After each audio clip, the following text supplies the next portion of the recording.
In the ethics of caregiving, this is a big one. There's often implicitly or explicitly some form of promise that siblings will share out the work equally in caring for elderly parents.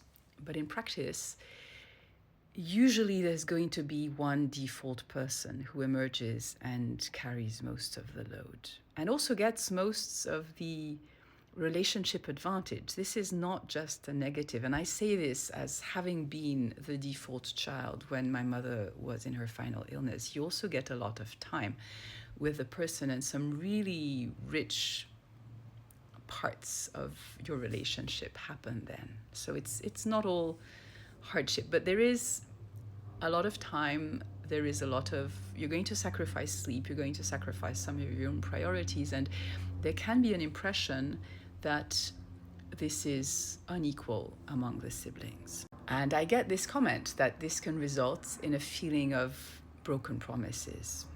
Now, it's important to realize that these promises do not always really exist. Sometimes they are more like expectations that were never denied and that are still carried, but no one ever really promised sometimes.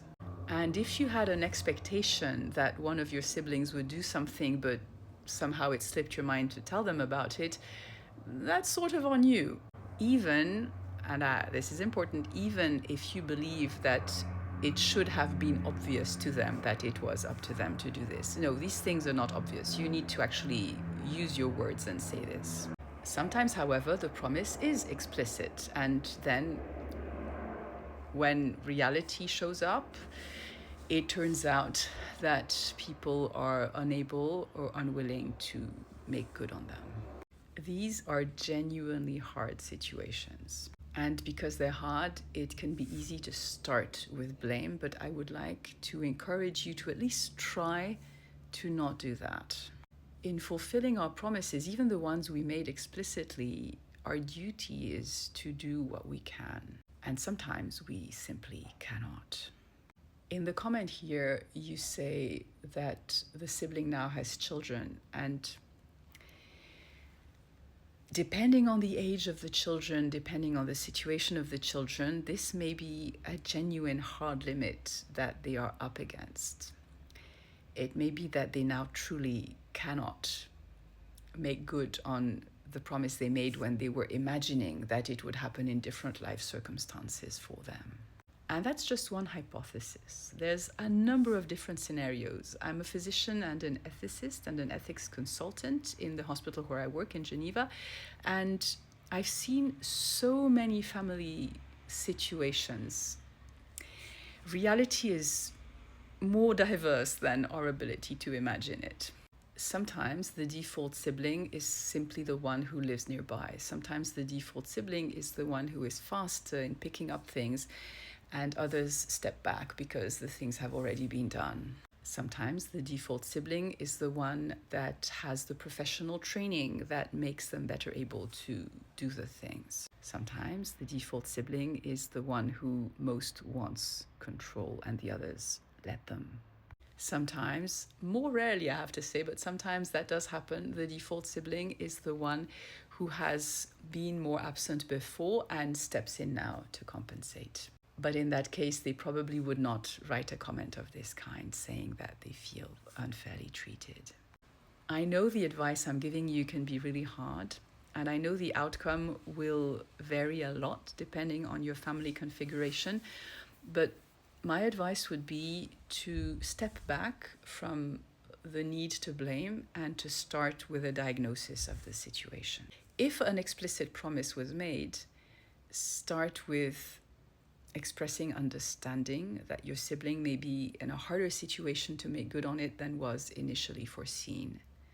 And then have a discussion about how your load might be lightened.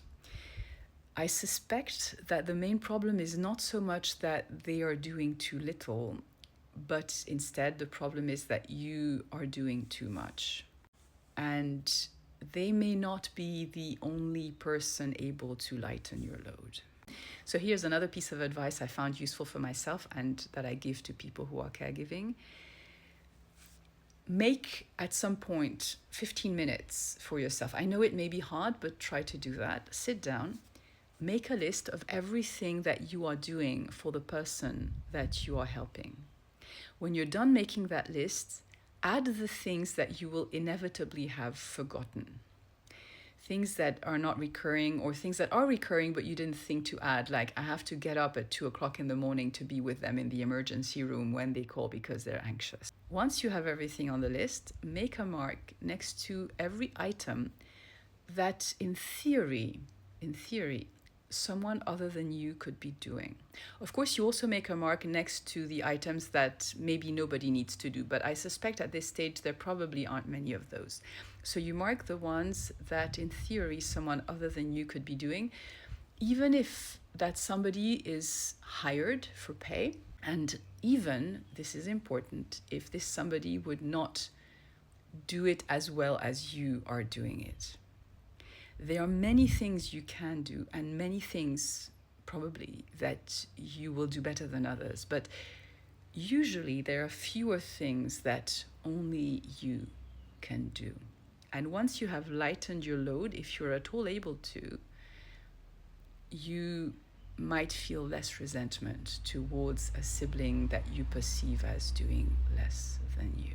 The point is not to do 50-50. The point is to avoid as much as possible anyone getting burnt out.